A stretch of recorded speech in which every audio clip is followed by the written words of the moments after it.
Hey everybody, John, Hot Rods in the Woods here. Just a little video on plasma cutting.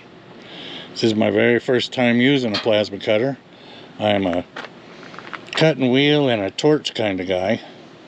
And I purchased this little Cut 50 for pennies. I don't remember what it was, but it was very inexpensive. But it cuts really well. It's all a learning curve, so I'll tell you what I did. Tell you how I set it up. I don't have a clue of what I'm doing, and then I just went to cutting. So according to what I found online, you should have your air pressure for cutting 3/16 or thick sheet metal at about 50 to 60 psi. So I set it at 60. I set my amperage at 35 amps. I set my delay rate, and I don't know, probably half a second maybe. That's just when it clicks on after you pull the trigger. And here's what I figured out for me. So I'll start off just by showing you about how it works. So you got a little push button triggery back here. You aim it at the middle. It throws a spark, it starts to cut, and away you go. You hold the trigger down, it blows air through and blows it out. Kind of like the oxygen lever on your cutting torch. But in order to do that, you have to keep it a ways away. About 125 thousandths is what they say. And then you have to slowly move it along. Now, if you have it tilted this way, you can see it blows the metal across the top. That was my bad. If you go straight, then it just kind of cuts better. But what I have figured out for me, and I could be wrong, like I said, this is just me. I have no idea. Consult professionals. I tried cutting this piece of metal, which I'm cutting for the frame rails. It's the filler piece to box it again. And I found that when I started over here, you can see jagged, a mess. So what I did, once again, I could be wrong, but it seems to work for me. I am doing it backwards, and I'm putting my hand, see if I can do both. I'm using this hand as a guide. I can't do this. So I'm putting my other hand behind it, and I'm using it as a guide to just bring it along backwards slowly. And as you can see, all of a sudden I've got a pretty straight cut. Now I'm still not holding it exactly straight up. You can see there's a slight bevel. But that's okay, because I have to weld it on that edge anyway. Seems to work for me. That's a pretty straight line.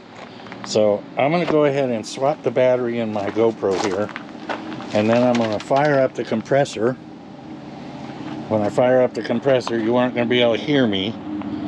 But I will go ahead and cut along this line here. I'll throw the camera on a pedestal, and you can see what I mean. And if I screw up, well, you'll be watching it firsthand. So stand by, I'll do a little swapping, and we'll give it a shot.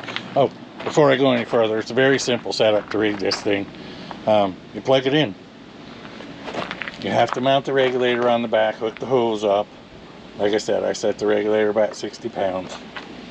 I already explained that I made a longer ground. Otherwise, you plug in the trigger wire, you plug in the plasma wire, and this is the ground wire, and then you just turn it on and go to cutting.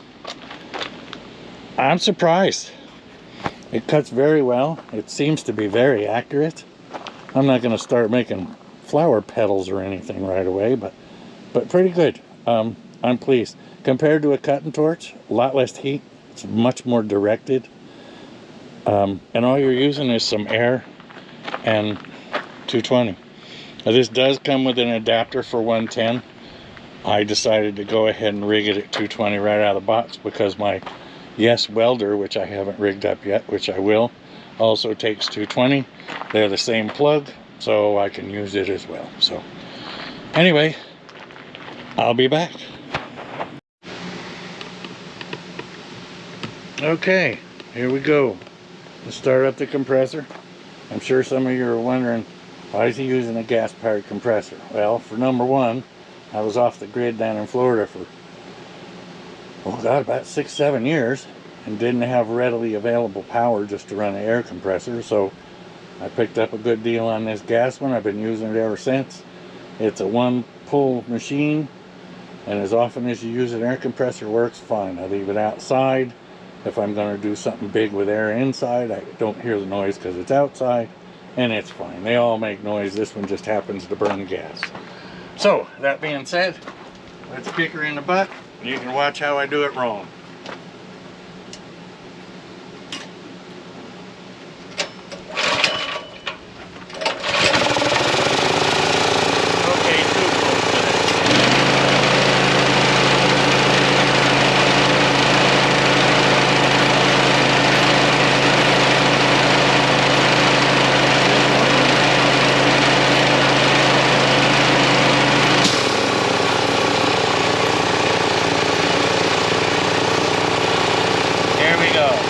Use this hand as my guide.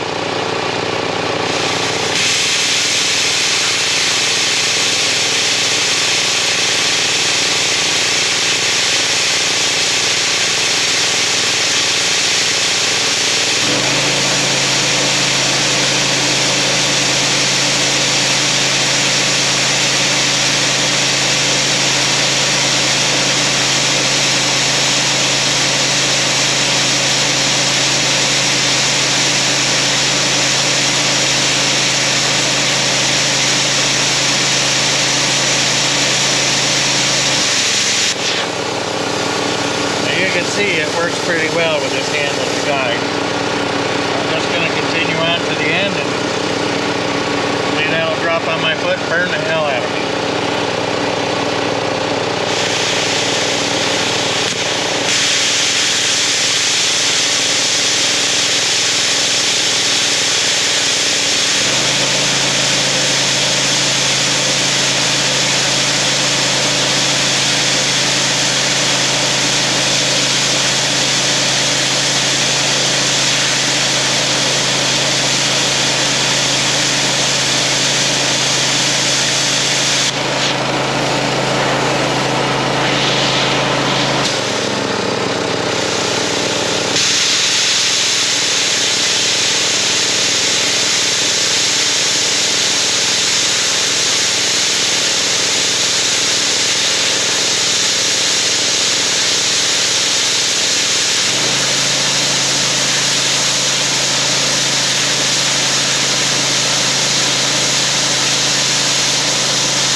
Just let that run for a minute while it cools off whatever it's cooling off in there.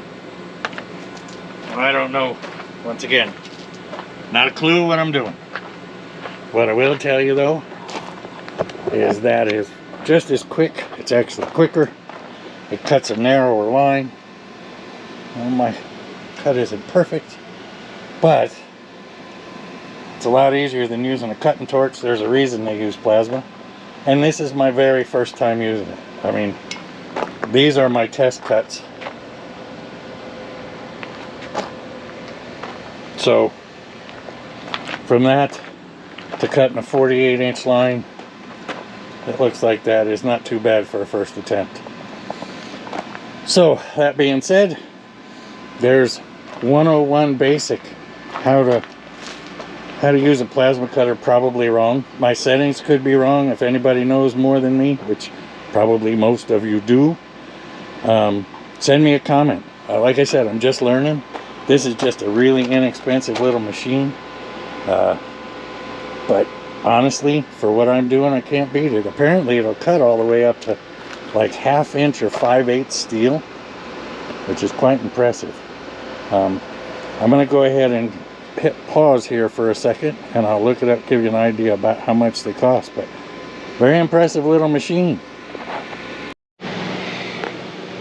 Okay, well here's the newer version of it. I don't know how well you can see that. This is on Amazon. They now put the pressure gauge up on the front. It's the same S7. It's 150 bucks. Now you can't beat that for a plasma cutter. I'm sure there's other places where you can buy the S7s, which is what it is, but 150 bucks, really? Oh, and it's blue. This one's orange. Same logo. The big difference is instead of having the external regulator, they put a gauge right here in the front. And to be honest with you, I think I'd rather have the regulator separate, because if anything's going to go bad, it's probably that little cheap Chinese regulator. But for a first attempt, I'm really pleased. I'll be using it a lot more. It's been sitting in a box forever. I knew one day or another I was going to have to get it out and play with it, but now is the perfect time, and now that I know I can actually do it with some level of success, I'll be using it a lot more. So, hope you enjoy this little video. Have a wonderful day. We'll be back with more.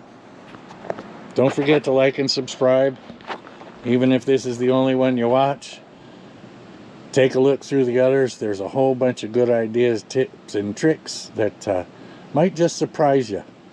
I'm not the best, but I sure can come up with some slick little ditties in the middle to make things easier for you. Have a wonderful day. See you soon.